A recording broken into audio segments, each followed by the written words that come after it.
delighted to introduce Laz Fallon. Some of you may have heard Laz before, if not, you're in for a treat. He's the historian of the Irish, or the Dublin Fire Brigade in particular, but has been doing a huge amount of research around the Fire Brigade and the revolutionary period, and is published very widely. Some great books out there, some of which are available over at the stall. And he's going to speak this morning for about 40 minutes or so. About 40 minutes. And we'll have questions and answers afterwards. So, I'm going to throw the floor open to Laz. Thank you. Well, thanks very much. Thanks to everybody for coming along today. You say you're still clapping at the end of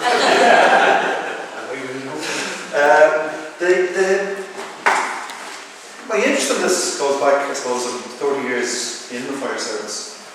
And in my early days, a lot of the lads that I would have worked with when I went in the 80s were guys who joined in the 50s, and in their turn, and they were recruits, they worked with guys who'd been through the like of the Civil War, and even some of them into the 1960s rising. And several of them, it's the type of job where there's a lot of people for one generation follows another. So I work with people whose fathers and grandfathers have fought in those years, or been in the brigade in those years as well. But in many cases have fought in those years and had come into the fire brigade afterwards. And over time I began to see it as a kind of a huge hidden history that was there, an element of our history that we had forgotten or buried, and an element of Dublin history that had largely been forgotten and buried. And that kind of piqued my interest in it. And in 2012 I wrote the first book, Dublin Fire Brigade and the Irish Revolution. As I keep saying to people, I was toying with the idea of calling it Guns and Hoses, but the publishers were thinking not. The book, Dublin Fire Brigade and the Irish Revolution, it starts in 1892. Now 1892 might seem like an odd place to start, but 1892 was a huge year in Dublin Fire Brigade history. The brigade was 30 years old and formed in 1862. In 1892 there were two significant changes. We got a new chief officer, our third chief officer, a man called Thomas Purcell. He was an engineer by profession, and he'd been a volunteer fireman in Kilkenny.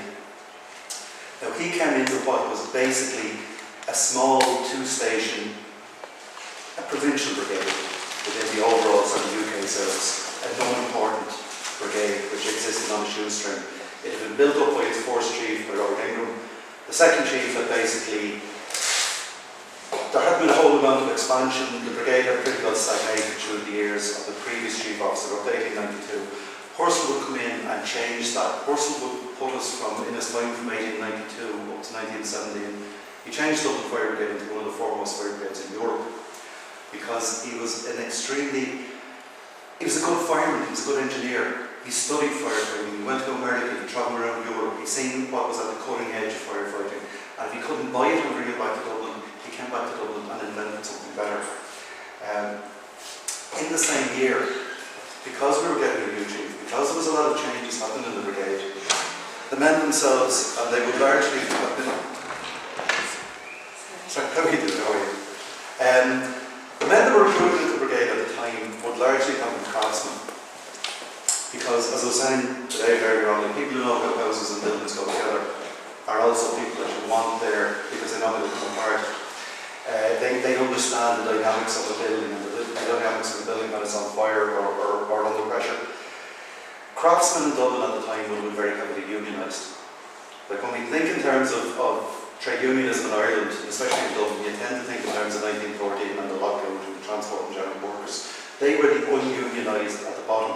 But at the top of that trade union pyramid, you had people like the craft workers, the bricklayers, the carpenters, the others, very heavily unionised. And the unions in Dublin at the time were very heavily influenced by IRB members. They were, if not a front for the Fenians, there were an awful lot, there was a huge Fenian influence within them. The first secretary of the Dublin Fire Brigade, when it became a registered union in 1912, it was formed in 1892, but it operated under the basis of the Dublin Council Trade Unions until 1912 when it became a standalone union. At that stage, the secretary was a man called P.T. Daly. At the time, P.T. Daly was also the senior member of the IRB in Dublin, and he would go on to be one of the committee which formed the Irish Citizen Army. So it was a strongly nationalist, a strongly separatist element within trade unionism in Dublin, and that carried into the Fire Brigade. And as I say, in 1892, by forming a trade union within the fire service, we became the first unionised fire service in the world. It was unheard of for firemen to actually form themselves into a union, because a lot in other countries, a lot of them have had military backgrounds, service backgrounds. Dublin was unique in that the men here, based on their dealings through their craft unions before they came in, felt that this job should be like any other job and it should be unionised. And as I say, in 1892 we did that. Having said that, even though they were strongly unionised in 1914 during the lockout, they weren't involved in the public service unions, and they weren't actually directly involved in the lockout. They did, however, take part on the basis that they organised collections and they paid quite a bit of money into the funds of the lockout workers. It didn't go unnoticed by the police, and one policeman writing of them at the time delivered what I think was a great thing to have said about Dublin in 1914. He said, "The Dublin Fire Brigade were unfriendly to the police. They were on the radical side and always sorely to the force." It's not necessary, it's not about epitaph, that's 1914 to be remembered for that. Basic sort of firefighting resources in the period that we're talking about, coming in to the 20th century, coming up to say 1914 and the rising, you're looking at this, which would be a typical horsel thing. This is a turntable ladder, an aerial horse-drawn turntable ladder. One of the first in Europe, one of the first in the world. And the reason that was brought in was that in the 1890s, the electric tram system came into Dublin, so you had to get electric wires running along the streets. So the old style fire escapes, the wheeled escapes which ran upright, couldn't be manoeuvred through the streets anymore. You also had the Loop Line Bridge built, which meant that there was a part of the city that the ladders couldn't get into. So Purcell designed this, and it was such a successful design that he patented it, and quite a few brigades in the UK and further afield adopted this as a standard. That ladder could go up to 66 foot high, and it could be extended up to 100 foot by adding other ladders to it. Again, in 1909, he decided that we should be moving away from horse-drawn and begin to motorise. But again, he didn't just go out and buy a catalogue and pick a fire engine, he designed the fire engine. And that's the first engine that he designed. It was the first engine built by Leyland, who were a new company at the time. They went on to be a major fire engine manufacturer afterwards, kind of on the strength of what they'd done for Dublin. But that and another like it would have been the main firefighting resources in Dublin. What Purcell did when he came in, the old headquarters was down in where the College of Catering is now, down in Chatham Street, Chatham Road, down that direction. Yeah. Yes, very close, yeah, they changed the name afterwards, of course. And there was a second station at Whitehorse Yard, Whitehorse Yard is under civic offices now. So he decided that the city needed, and we're talking about the city within the canals. Dublin at the time, the corporation area was basically the city within the canals. So he quartered the city using the Liffey down the centre and built 4 district stations. You had Thomas Street, Tara Street, Buckingham Street and Dorset Street. So there was a district station in each quarter of the city which could take care of fires in that area or come to the aid of one of the other stations if needed. As I said, the city was a city within the canals. To the south, you have townships, and the townships have their own independent fire brigades. Rathmines, Fallon Fire Brigade, and the old township, the Parnell Fire Brigade as well. In 1914, at the start of the First World War, it brought very few changes to us. Belfast Fire Brigade had a problem in that so many of the men joined the army or navy that they had to bring in a bylaw to prevent firemen joining the military. Cork City, which was a brigade with 8 full-time men, 20 in total, 12 part-time and 8 full-time. They lost 6 men to the military. There was a Cork fireman killed at Mons, which means that he had to be a reservist to go straight away. In Dublin, in spite of the fact that Dublin City Council, Dublin Corporation, made it very attractive for people to join the British military in 1914, they offered to keep their job open for them when they returned. They offered to put them on half pay while they were in the military. And most important to anybody who's ever worked in public service, you didn't break service by going to the military. Military service would count towards your pensionable service within the corporation. 169 people, I think, went from Dublin City Council. 168, one woman, a nurse from the TV section went. Of that 1968, only 2 firemen joined. Now this is at a time that there were 45 men in the Dublin Fire Brigade, so for only 2 to go, it's an extraordinary figure, far more will from other sections. And I think what it shows within and what I would argue that it shows within the Dublin Fire Brigade is a strongly nationalist, strongly trade unionist base. These people would have been within the sphere of people like James Connolly, who would have been very anti-recruiting. The 2 men who did go both returned. Paddy Bruton went to the Irish Guards, came back in 1990, and the other fella, John Murphy, he went to the Army Service Corps, again returned in 1919. The fact that only 2 firemen went, I think it's highly significant, because it shows a very strongly nationalist strain within the brigade.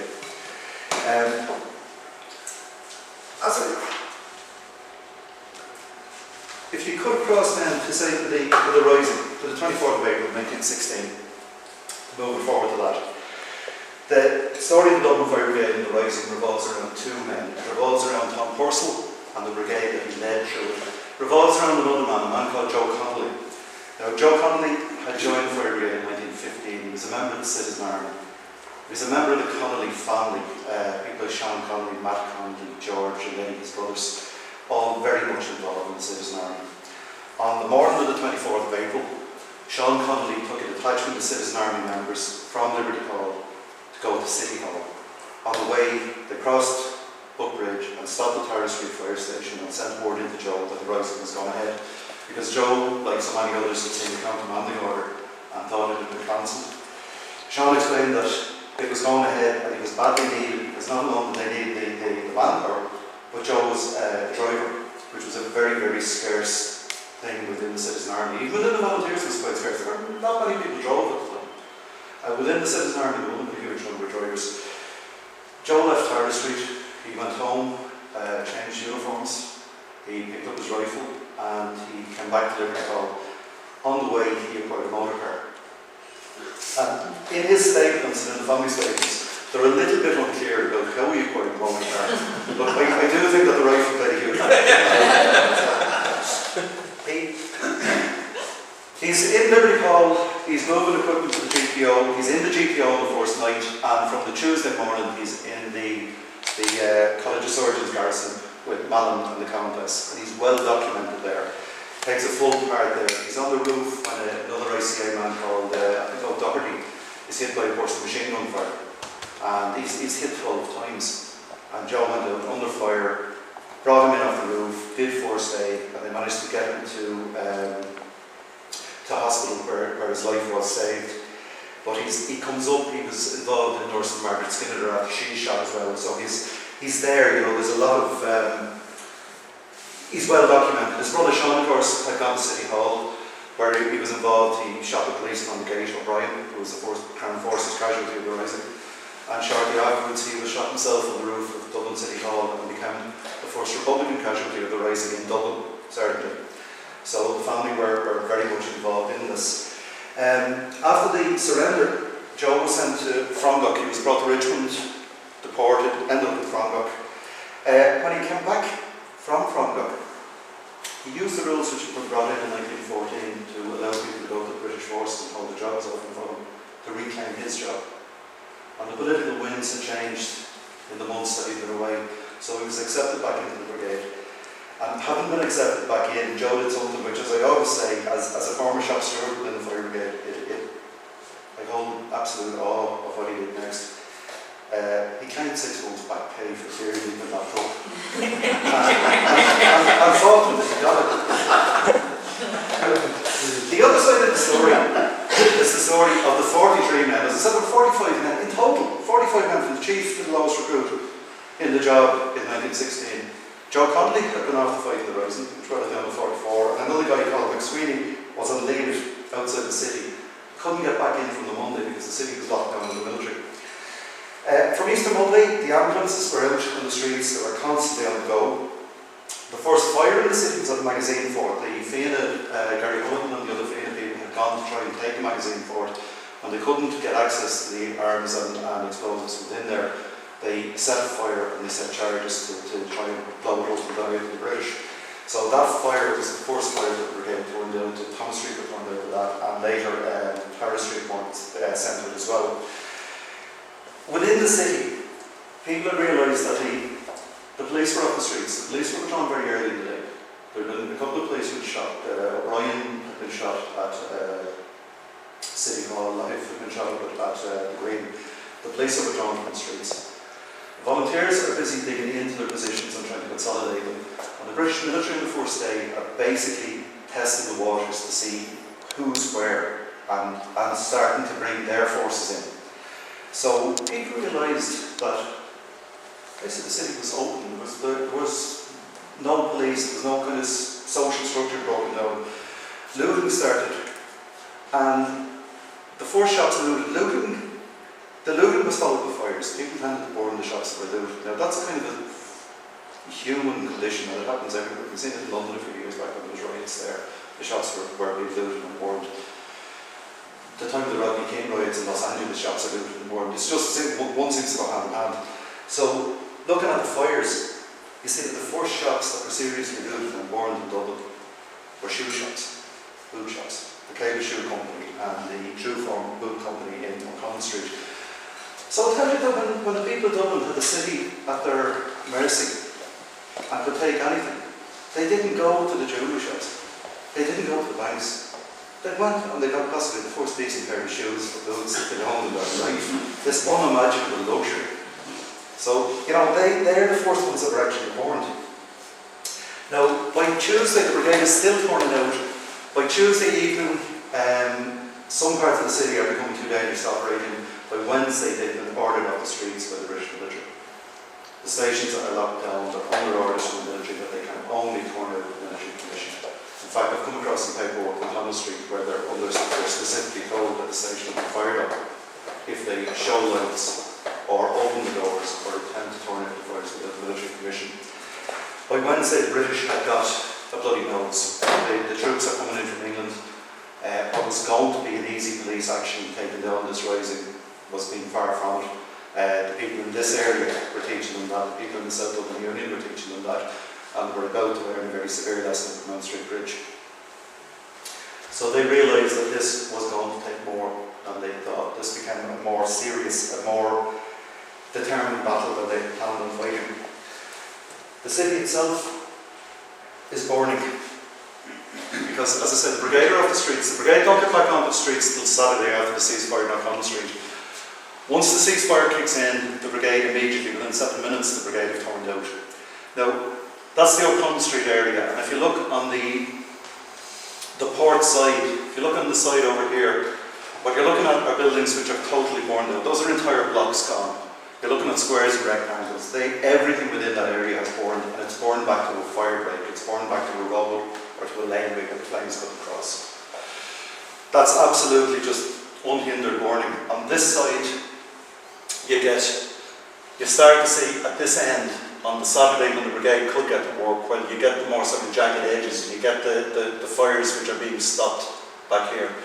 Because on the Saturday, Jervis Street Hospital was in immediate danger of going on fire. Burning flames, burning pieces of timber and burning pieces of material from these fires here, what Purcell called the Great Fire, are starting to land on the roof and the veranda of Jervis Street. It's on the point of being evacuated when the ceasefire happens. Immediately, Purcell concentrates his people on that. And he actually sent for the fire brigade from Guinness Brewery to come in and help as well. And from the Course Whisky Distillery, they both had small brigades, which were considered to be pretty well at the standard of the city brigade, so they were brought in as well to help there. Other fires during the week, the other ones that he noted, these are actually Purcell's maps that he put together after the rising. That's the local one here, that's the Lidenhall Barracks. Again, the men holding this area, Ned Daly's men, burned the barracks because it was a potential foothold for the British within the area. It wasn't an occupied barracks in 1916. I think the Army Pay Department were in there, but it wasn't a garrison barracks. But equally well, it was a bridgehead within the area had the military moved into it. So they decided that they'd burn it. Now the problem was it burned spectacularly well, and burned across the hidden chemical works right across from it. So that was a huge fire. In fact, even some of the volunteers who were involved in it were saying afterwards that it was probably tactically a mistake because it lit the area up. It meant that they would deny any cover of darkness in this area at night. This here is Clonwilliam House.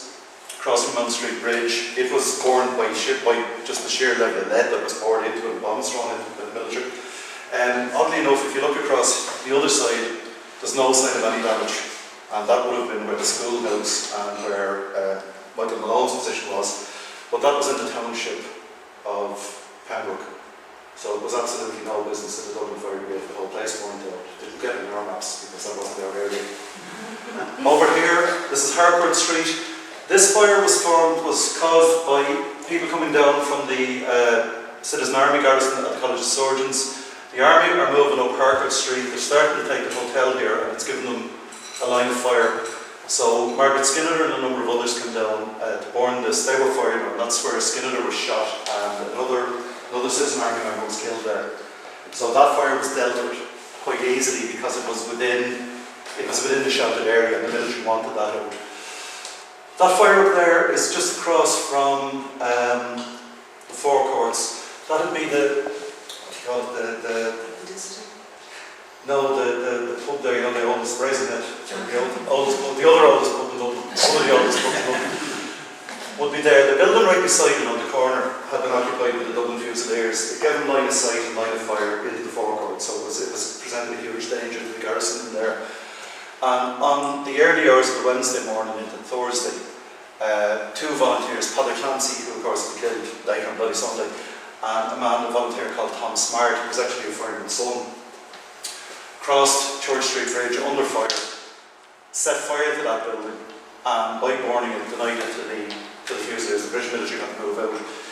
Again, it got a wee bit out of hand, as you can see on the map there, but it was eventually dealt with by the section from Thomas Street under military orders, because again, we started to endanger their people. They would have been the other sort of major fires. People often think in terms of Dublin in 1916 that there was a huge bombardment. I mean, there were 18 guns fired on the streets. The gunboats were fired from Liffey. People regularly talk about, you know, the incendiary shells that were in Dublin. There were no incendiary shells in 1916. Incendiary shells weren't invented until 1918, and at that stage they were brought in for use against Zeppelins. They were an anti-aircraft weapon. What was being used in Dublin were largely either solid shot or shrapnel, and they didn't really correlate between a building being shelled and a gun on fire. There's Liberty Hall, which is absolutely peppered with artillery fire. You can see that the marks of it on it, and the marks on the walls, which are possibly machine gun fire, but also quite likely to be shrapnel hitting the front of that building. That building's been comprehensively shelled. No high explosive shells, others, the odd on the other hand did, and you can see when that section of the building, which was in their line of fire, was destroyed and collapsed. The uprights, the supports for the Loop Line railway bridge would have prevented the Helget from getting a direct line of fire onto the front of Liberty Hall. So like, there's a building that was, as I say, burned or shelled, but didn't actually go on fire. But in the rest of the city, you had massive damage.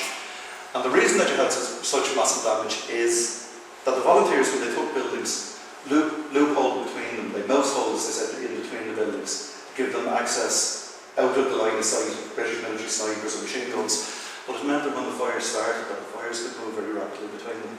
So you had looters starting fires, you had military action preventing the fire brigade from getting onto the street to deal with them. You also had the army firing artillery, which is blowing in doors and windows and loosening roof slates. It's softening up buildings for a fire.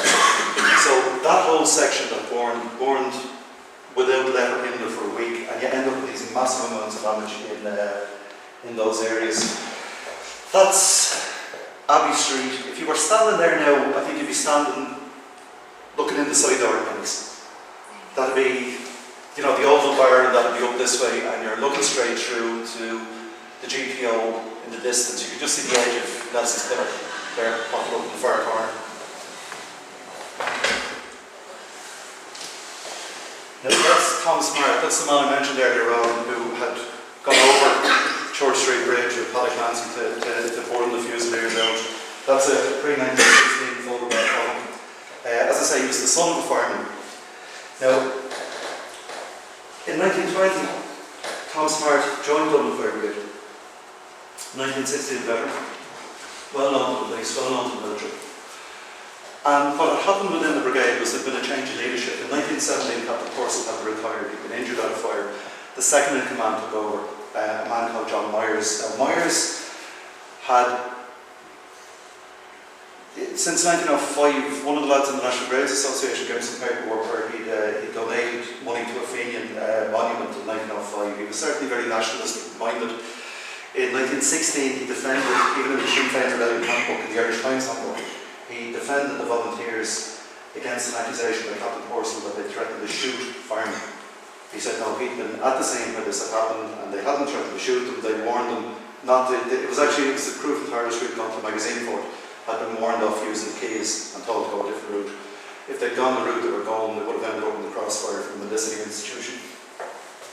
So Myers certainly would appear to have had a very nationalist bias in any case, and he would prove it in the years to come. But in 1920 there was a change in shift in the fire brigade, and it went on to 48 hours on and 24 hours off, so additional men had to be recruited. So the people who we recruited were people like Tom Smart, people like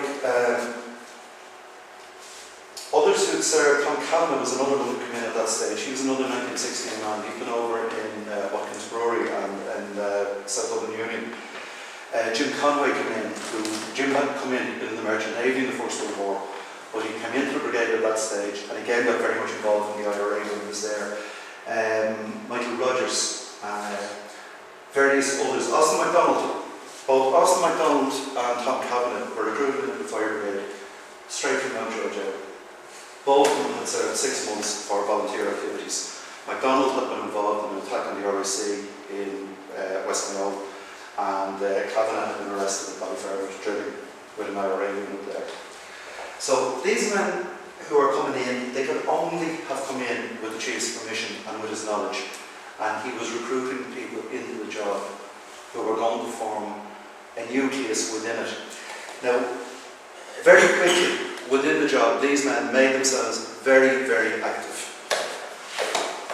Between themselves who were active IRA men, a large number of people who are active sympathisers, and a small number of people in Tom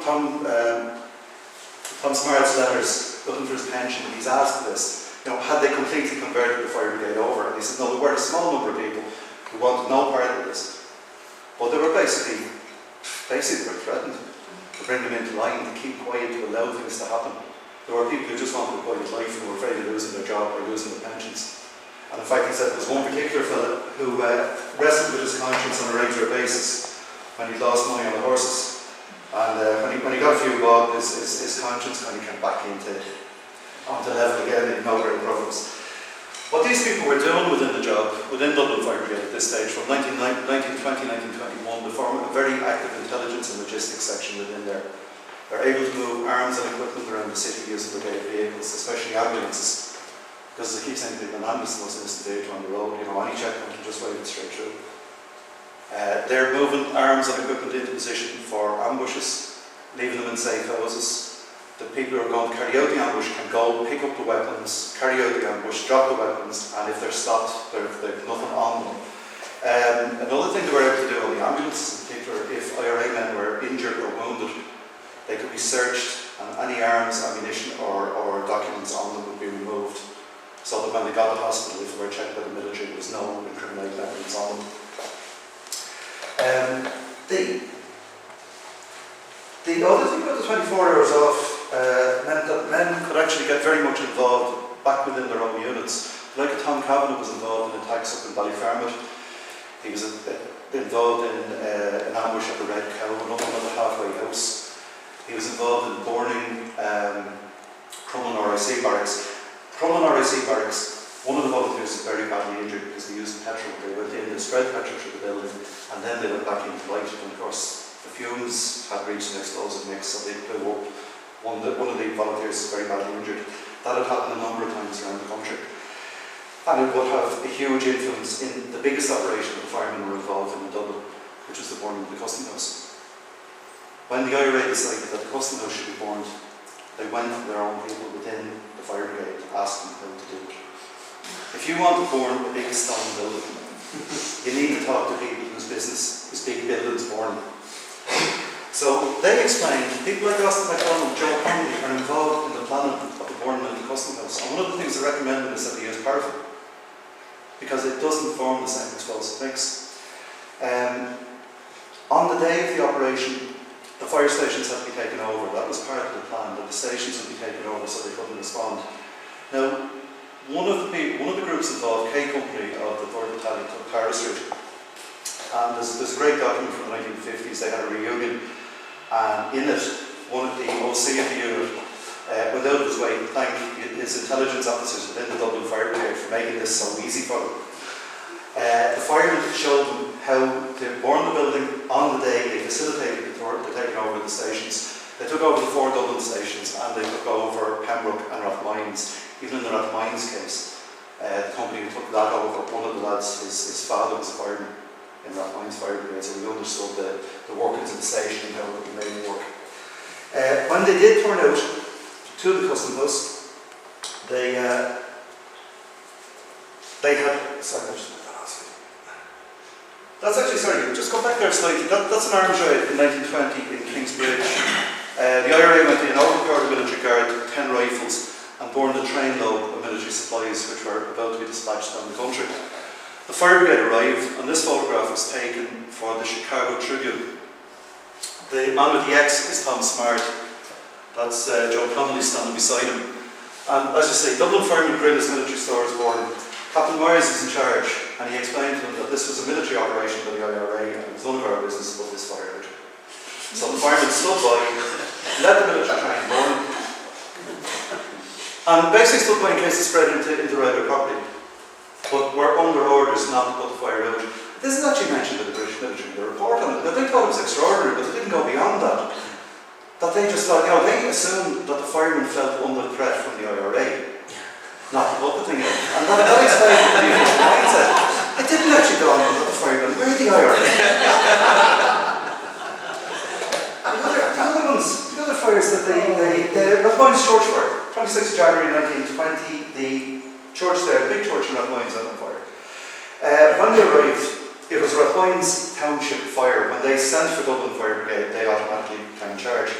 Captain Myers was approached by the local volunteers, and they explained that they had a slight problem because the sacristan of the church was also the quartermaster of the local IRA company, and the basement of the church was being used to store arms and ammunition.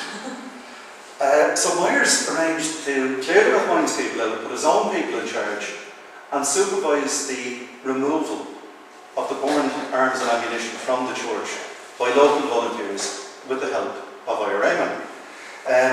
Then when the fire was handed back to Rathmines, he could simply write up the report. There's no mention of any arms, ammunition or anything else being put there. And he was described afterwards by Michael Lynch, a local volunteer officer, as, and this is the chief officer of the fire brigade, a very fine fellow, and from the national point of view, thoroughly sound and reliable in every way.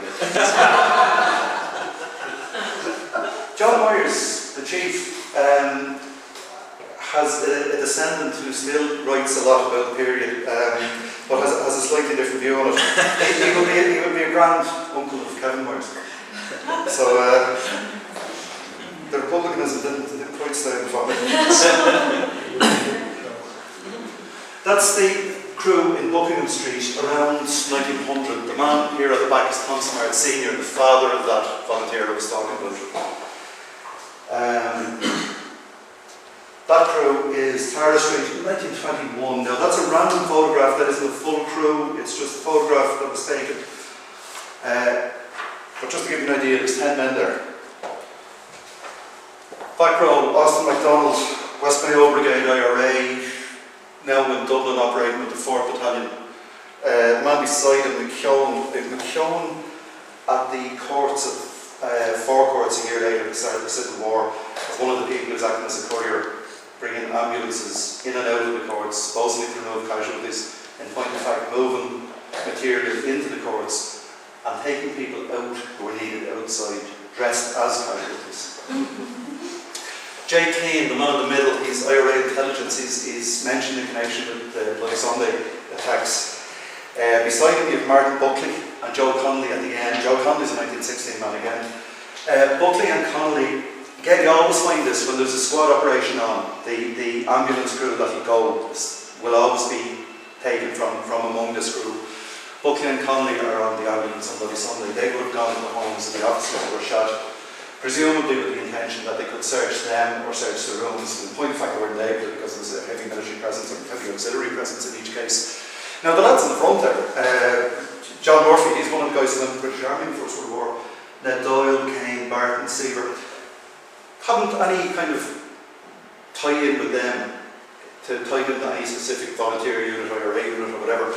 But I mean, it's 10 men at random. It's a photographer's choice on the day that this was taken. 50% of the people in that photograph, the crew, are active IRA men at the time. It's a nod. It just shows you the kind of level of people that were in there and the level of support that they had.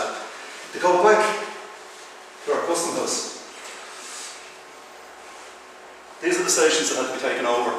The nearest ones to the custom house would be Tara Street and Buckingham Street, Dorset Street's here, Thomas Street, Lochmines and Pembroke.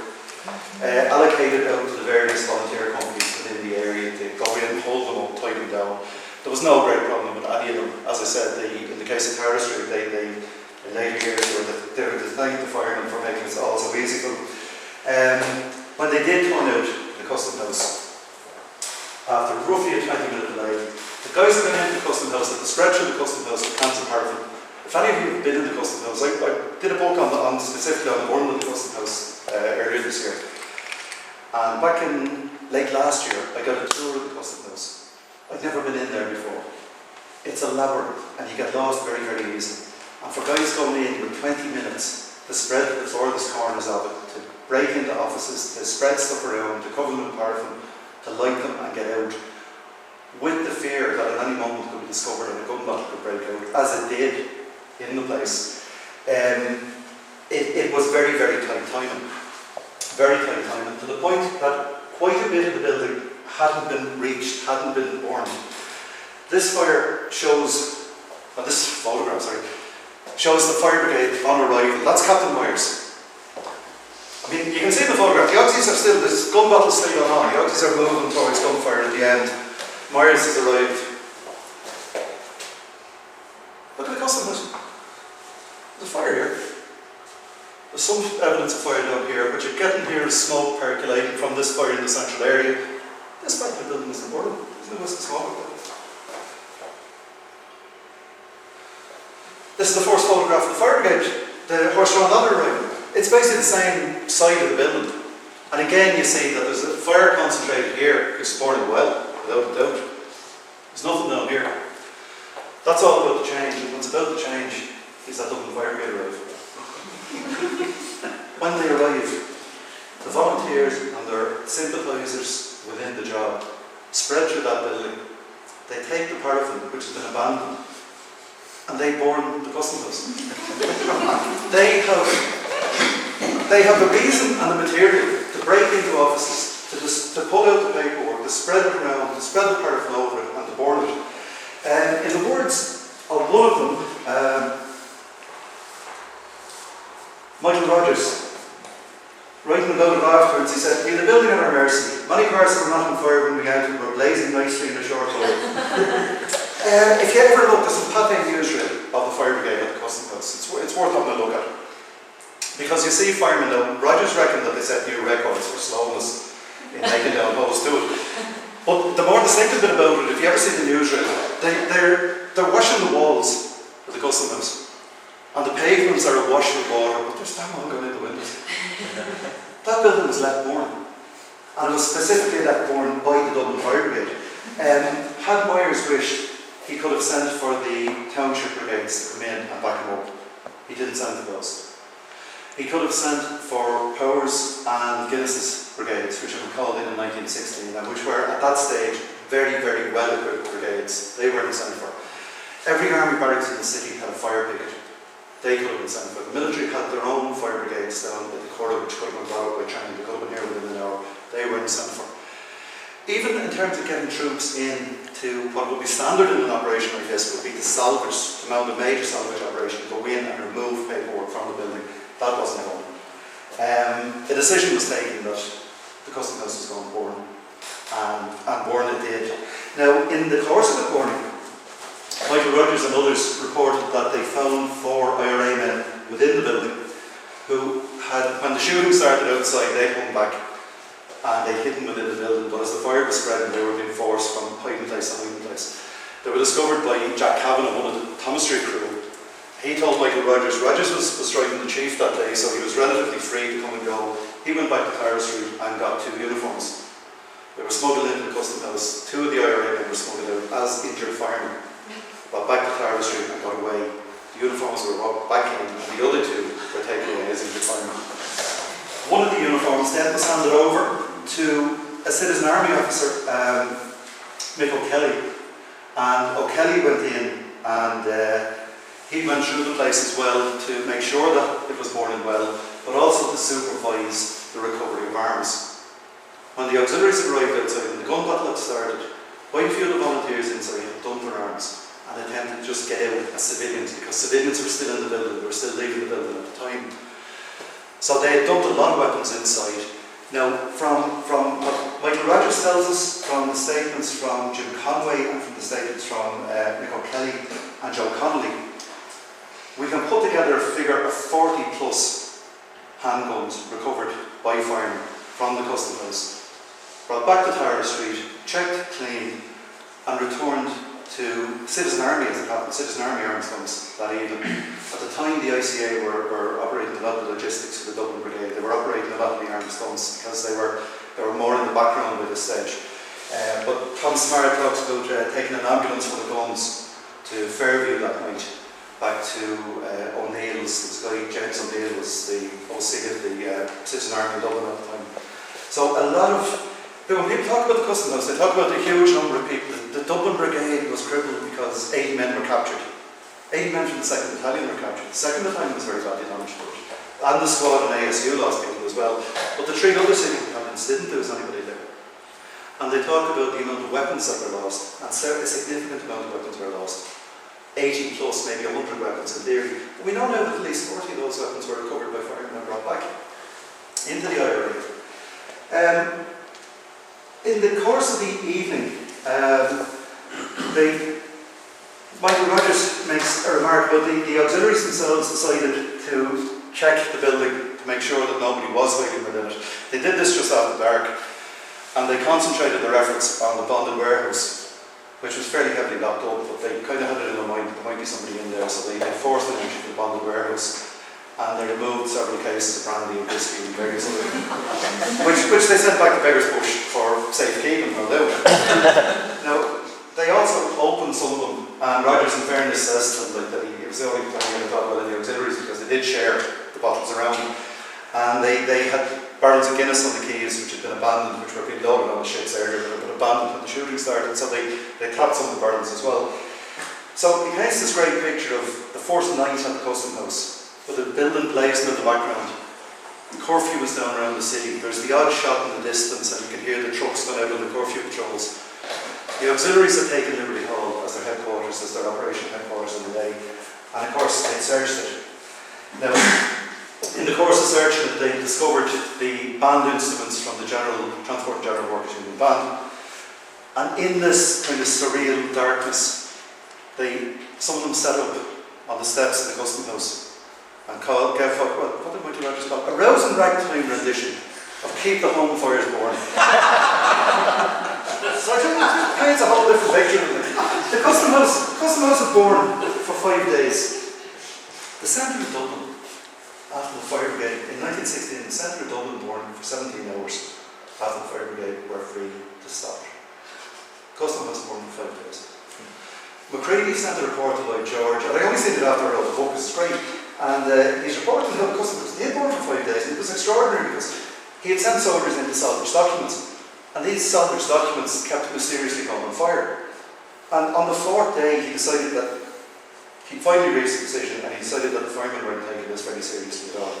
So he told the soldiers they were going to take the hoses off them and put the damn thing out. The other fire, which is worth, just prior to the truce, the other fire which is worth mentioning, I think it's a very significant fire, but it's forgotten. It was a fire at the National Shell Factory, which is up just across from Houston Station there, if anybody knows it. Hickey's have it now, Hickey's Fabrics use it. It's an old building there. During the First World War, it was a shell factory. After the First World War, the Army Service Corps took it and used it as Oh, sorry, that's just in relation to the guns being recovered. The Army Service Corps were using it as a vehicle depot. There had been a series of small-scale attacks on British military vehicles around the city. They were being burned out in railway yards. They seemed like twopenny halfpenny jobs. You know, a tender is burned here, a car is burned there. But the knock-on effect is that that tender, if it's burned in Dublin, it can't be used to raid in Mayo. It can't be used to supply a barracks in Galway. There's a knock-on effect by taking out the transport. You're actually crippling them because the vehicles can be replaced, but they can only be replaced. They have to go on a list. The British Army are involved in Iraq, they're involved in India, they're involved in Egypt, they're involved in several campaigns, all of which need transport. So the transport that's destroyed in Dublin is actually a very effective hit against them. In early June, 2 3rd Battalion men who worked in a shell factory planted a small incendiary device there. The old candle in a wooden box. We would have met it a few times. Very, very effective. More effective when you own fire brigade, because in the fire brigade it showed that they were actually unable to put out the fire, which had burned at this point 40 vehicles. 40 vehicles gone, written off, including 5 peerless armoured cars. That was a huge attack on British mobility at a time when they would have been gearing up for a summer campaign, which would have been a very mobile campaign. It was a huge hit.